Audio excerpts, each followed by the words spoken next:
Abra sua Bíblia no Evangelho de Marcos, capítulo 6. Diz assim a palavra do Senhor: Jesus saiu dali e foi para a sua cidade, acompanhado dos seus discípulos. Quando chegou o sábado, começou a ensinar na sinagoga, e muitos dos que o ouviam ficavam admirados. De onde lhe vêm essas coisas? Perguntavam eles. Que sabedoria é esta que lhe foi dada? E estes milagres que ele faz?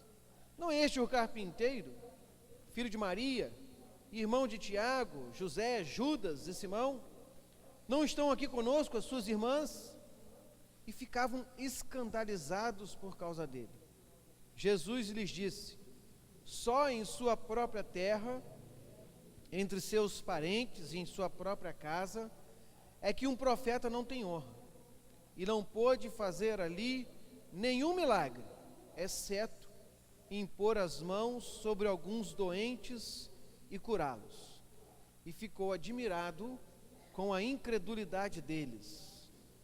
Eu vou trazer alguns dados estatísticos para os amados irmãos. Na época que eu fazia o seminário, muitos professores e palestrantes diziam que a depressão seria o grande mal do século 21. Estimava-se, naquela época, que cerca de 30% da população mundial sofreria com essa doença. Era o termo utilizado na época.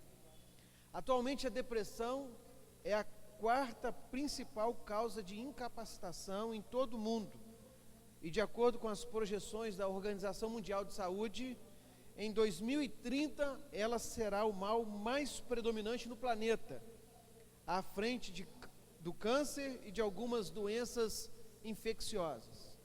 Se você fizer uma consulta, não com o médico, mas com seus amigos, alguns conhecidos, você vai perceber que alguns deles tomam algum remedinho de tarja preta, tomam algum remedinho controlado. Outra informação, e essa é assustadora, é sobre o aumento da criminalidade.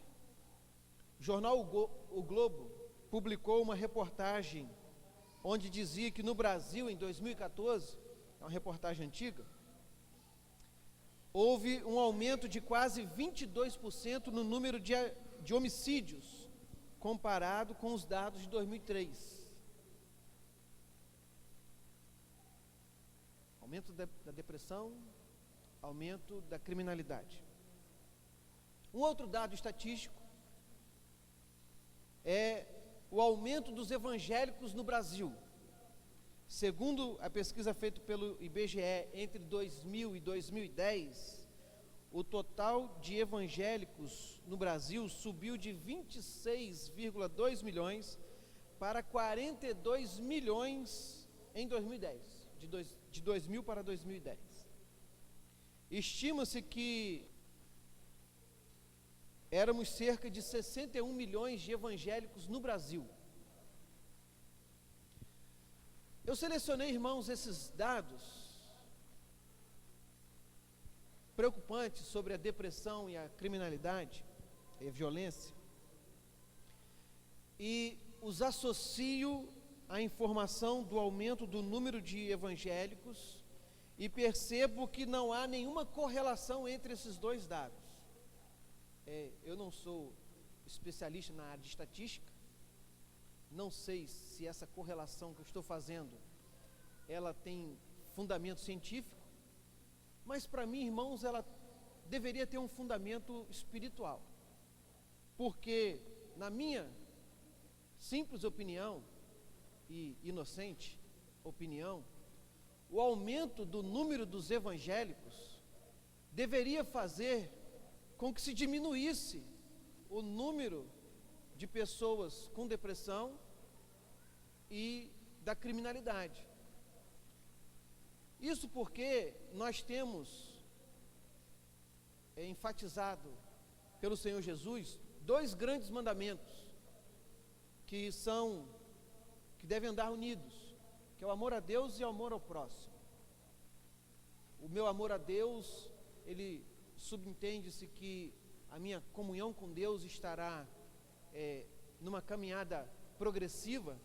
Então muitas mazelas da minha alma, do meu coração, estariam sendo tratados pelo Senhor de acordo com a progressão da minha caminhada cristã.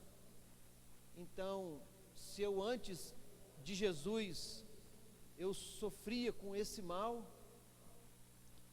eu pelo menos com Jesus eu deveria avançar no tratamento desse mal e ser menos perturbado por ele. Não que estaríamos isentos de passar por sofrimento ou por tristeza no mundo, mas a minha maturidade cristã ia fazer com que eu olhasse para o sofrimento e para a tristeza numa ótica diferente, não como uma ótica da busca insana pela felicidade que as pessoas têm hoje. Então, esse mal seria controlado. E o amor pelo próximo diminuiria a criminalidade, porque eu queria o bem do próximo. Eu não iria lhe desejar mal, eu não iria roubar, não iria matar. Então eu penso que deveria haver o aumento do número de evangélicos deveria interferir positivamente, diminuindo as estatísticas de pessoas sofrendo com a depressão e principalmente com da criminalidade. E essa observação me leva a pensar que no coração de muitos cristãos ainda existem barreiras que estão bloqueando o agir de Deus em suas vidas. E isso está afetando negativamente as famílias e a sociedade de maneira geral. Mas o que essas estatísticas, essas informações e essa conclusão que eu chego tem a ver com o texto que nós lemos de Marcos 6. Essa passagem nos mostra como a incredulidade do povo de Nazaré reduziu drasticamente o número de milagres realizados ou que poderiam ter sido realizados por Jesus. O texto paralelo dessa história no Evangelho de Mateus, Mateus também conta esse episódio. Mateus fala, capítulo 13, verso 58, diz que e não fez ali muitos milagres por causa da incredulidade deles. É impressionante como a incredulidade das pessoas de Nazaré, o povoado de onde Jesus tinha sido criado, impediu, bloqueou, atrapalhou com que os milagres que estavam em evidência no ministério de Jesus em Cafarnaum e naquela região ali no Mar da Galileia fosse diminuído ou quase nada aconteceu. É muito interessante, irmãos, para não dizer contraditório, que essa sessão do Evangelho de Marcos, a qual nós colocamos o nome da coletânea de milagres, ela se encerra com a história de quase milagre nenhum, onde a fé em Jesus era algo quase que visível, quase que materializado na vida das pessoas. A mulher do fluxo de sangue, o Jairo, pai daquela menina que havia morrido, a fé que eles tinham em Jesus era tanta que os milagres de Jesus aconteceram de forma extraordinária, revelando o poder supremo de Jesus sobre a doença e a morte.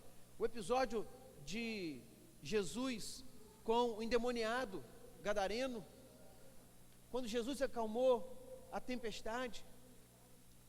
Só que chega na sua cidade, a incredulidade vira um bloqueio para a ação de Jesus naquele lugar. A diferença entre a fé em Jesus e a falta dela é latente e impressionante se compararmos todas essas histórias. E eu chego à conclusão de que como a falta de fé, como a incredulidade pode prejudicar a vida das pessoas. Como a incredulidade pode prejudicar a vida das pessoas. A incredulidade, eu considero ela um dos piores inimigos para o ser humano. Hernán Dias Lopes diz: a incredulidade foi o mais velho pecado do mundo. Ela começou no jardim do Éden, onde Eva creu nas promessas do diabo ao invés de crer na palavra de Deus. A incredulidade traz morte ao mundo. A incredulidade manteve Israel afastado da terra prometida por 40 anos. A incredulidade é o pecado que especialmente enche o inferno. Quem, porém, não crer, será condenado. A incredulidade é o mais tolo e inconsequente dos pecados, pois leva as pessoas a recusarem a mais clara evidência, a fechar os olhos ao mais límpido testemunho e ainda crer nos enganadores da mentira. Pior de tudo, a incredulidade é o pecado mais comum no mundo. Milhões de pessoas são culpados desse pecado por todos os lados. Observando esse relato de Marcos, podemos destacar duas marcas da incredulidade na vida das pessoas. E essas duas marcas, elas podem ter ligação com a nossa vida hoje. A primeira, o conhecimento que não produz fé. O verso 2 diz que no sábado Jesus começou a ensinar na sinagoga. Jesus já estava em Nazaré, já tinha chegado em Nazaré. Quando chegou no sábado, ele foi na sinagoga e, como de costume, ele começou a ensinar. Muitos dos que estavam presentes naquele momento na sinagoga, ao ouvirem Jesus falando da palavra de Deus, ficaram admirados. Eles reconheceram que Jesus tinha feito coisas extraordinárias e possuía uma sabedoria impressionante. Eles constataram isso. Eles sabiam que o que estava em Jesus, a sabedoria de Jesus, era diferente da sabedoria dos escribas e dos mestres da lei. Você pode ver nas perguntas que eles fazem, ainda no verso 2. De onde lhe vêm essas coisas? Que sabedoria é essa que lhe foi dada? E esses milagres que ele faz? Então eles conheciam Jesus.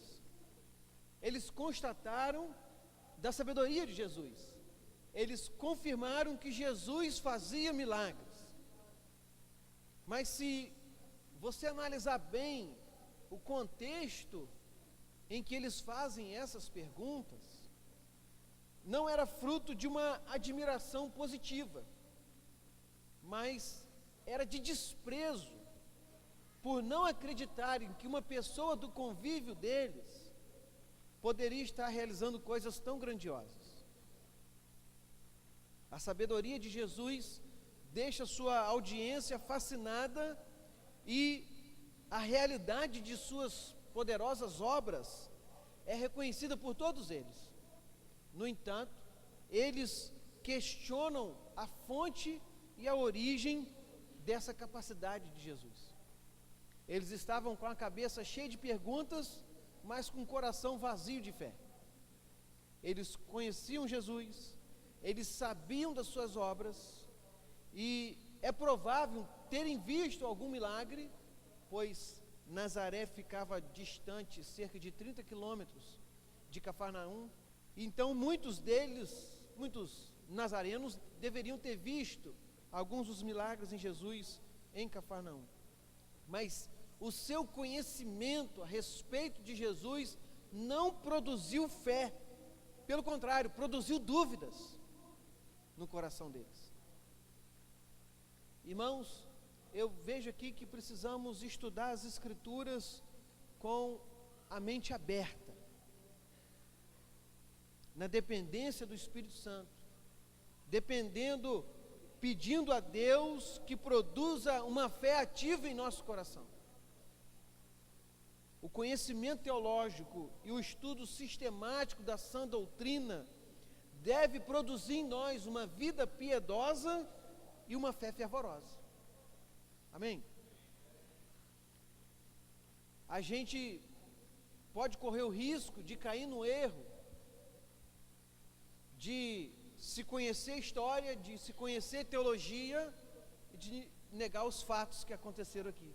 Irmãos, quanto mais eu estudo a palavra, quanto mais eu aprendo, quanto mais eu ouço a palavra, precisa haver um aquecimento no meu coração, precisa despertar em mim uma fé fervorosa, precisa me levar a abandonar certos comportamentos, certas atitudes, precisa me levar a crer com mais intensidade naquilo que Deus pode fazer. A segunda marca da incredulidade que eu vejo nesse texto é a familiaridade que não gera intimidade. A primeira é o conhecimento que não produz fé. A segunda, a familiaridade que não gera intimidade.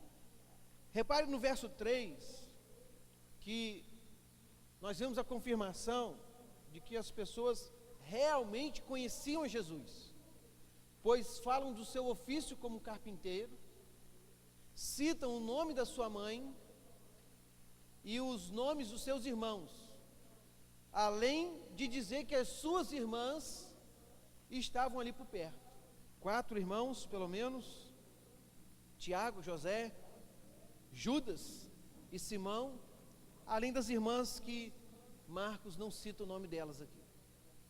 Eles conheciam Jesus, sabiam a profissão dele, sabiam a rua que ele morava, em qual casa, mas a familiaridade com Jesus também não produziu fé no coração deles, pois os seus olhos estavam cegos pela incredulidade.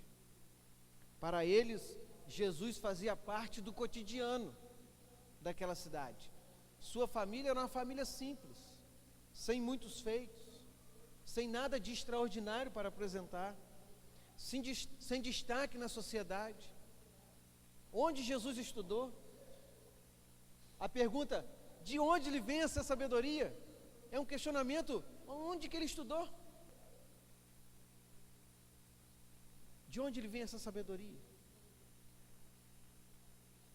Aquelas pessoas conheciam Jesus desde a infância, estavam muito próximos.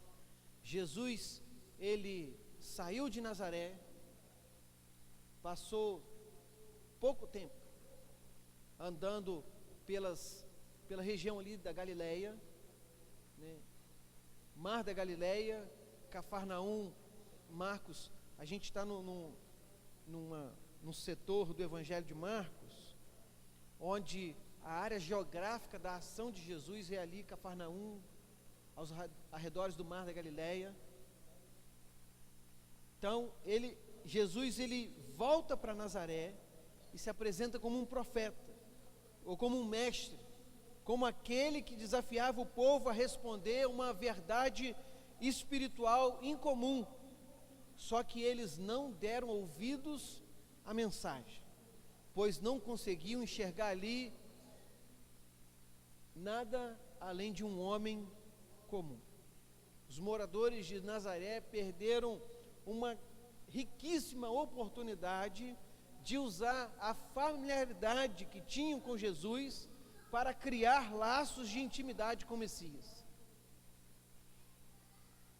Os milagres que deveriam autenticar o ministério de Jesus para os moradores de Nazaré não fizeram diferença nenhuma. A familiaridade poderia ter gerado intimidade. mas não foi esse o caso. Irmãos, Deus pode fazer coisas grandiosas em nosso meio, e para isso Ele pode usar qualquer um de nós, independente da nossa condição social, independente do nosso histórico familiar, independente da nossa situação financeira, do grau de escolaridade, ocupação profissional, independente da sua idade, Deus pode te usar. Entretanto, nós corremos um sério risco de perder aquilo que o Senhor está fazendo, se olharmos para essas características e desprezarmos aqueles que estão sendo instrumentos de Deus. Por eu conhecer a pessoa desde criança, por eu ver crescendo ela aqui na igreja, eu olhar para ele, ou olhar para ela e desprezar. Às vezes, ano passado, essa pessoa não dava um bom testemunho. Às vezes, ano passado, essa pessoa estava passando por problemas e estava muito afastada da igreja. Estava tendo lutas contra pecados, ou outras situações familiares, talvez, e ela não tinha forças para se erguer. Talvez esse ano a gente possa se surpreender com algumas pessoas que serão tocadas por Deus e reerguidas, mas a gente pode correr um risco por causa da familiaridade, desprezar a ação de Deus na vida de alguém. Às vezes a familiaridade que deveria gerar um grande respeito dá lugar precisamente ao contrário, ao desprezo. É possível que pais desprezem o exemplo de filhos comprometidos com o Senhor. É possível que filhos nascidos em lares cristãos desprezem o Senhor, as Escrituras, a igreja, trocando tudo isso pelo mundo. É possível. É possível que um jovem ou um adolescente seja desprezado pelos outros por causa de uma nova postura assumida diante de Deus. É possível. Mas nós encontramos consolo no fato de Jesus também ter sido desprezado. Foi desprezado pelos seus familiares, foi desprezado pelos seus conhecidos, mas ele permaneceu fiel ao cumprimento de sua missão. E uma coisa que eu quero dizer para você hoje: seja fiel no cumprimento da missão que Deus te deu, independente se haverá ou não reconhecimento humano. Talvez o reconhecimento, se assim quisermos caracterizar, escrever, o único reconhecimento que a gente poderia almejar é ouvir: servo bom e fiel, sobre pouco foste fiel, entra no gozo do teu Senhor. Se é reconhecimento que você deseja alcançar, lute por esse reconhecimento. Lute para ouvir isso, se esforce para ouvir isso do Senhor Jesus. E para eu ouvir isso, eu preciso muito dele para me capacitar para eu ser um servo fiel.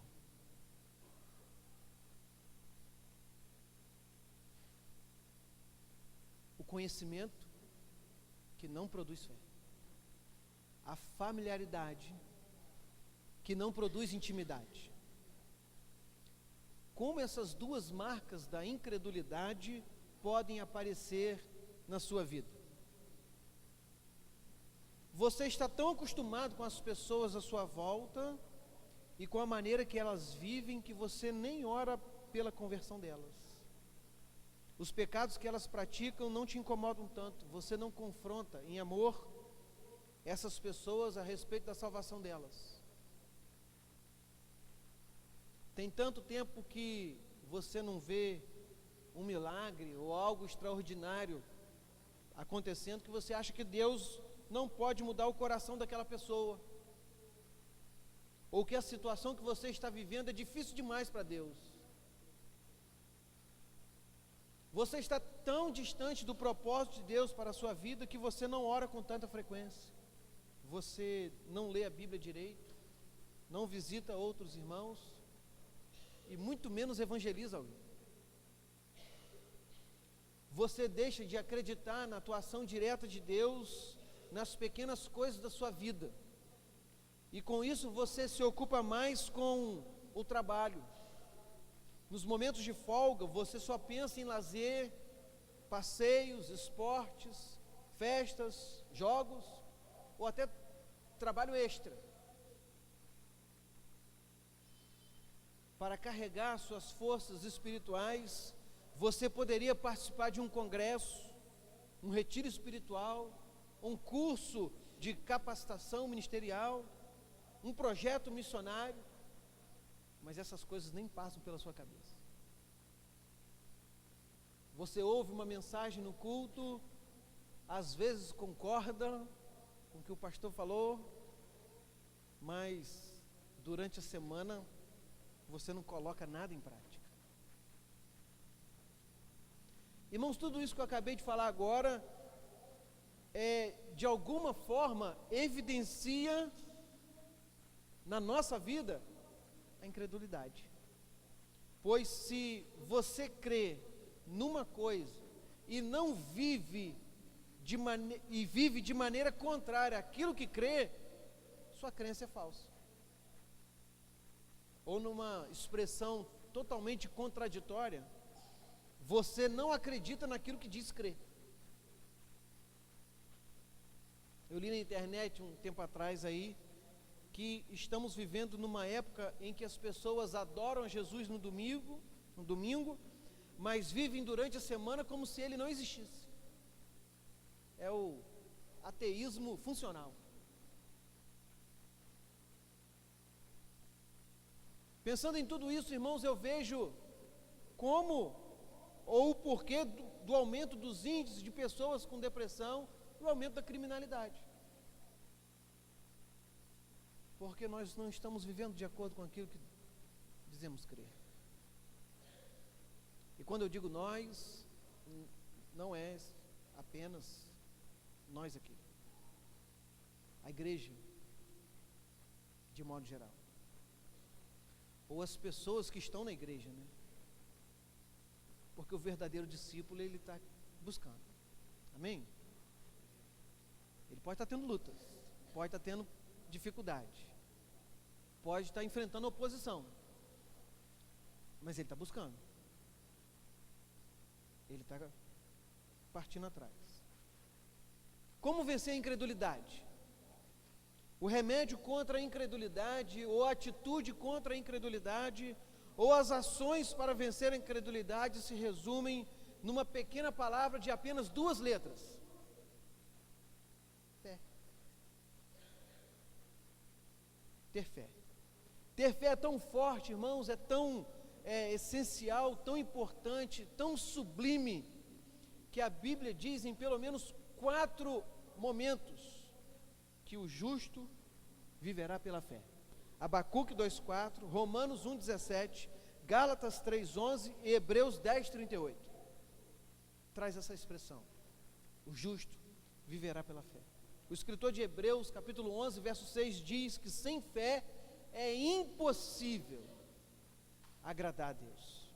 Marcos 9,23 diz que tudo é possível àquele que crê. Algumas pessoas acham que a fé ela precisa ser grande, mas o tamanho da fé não importa. Mateus 17:20, Jesus diz que se tiverdes fé como um grão de mostarda, direis a este monte: passa daqui para acolá, e há de passar, e nada vos será impossível.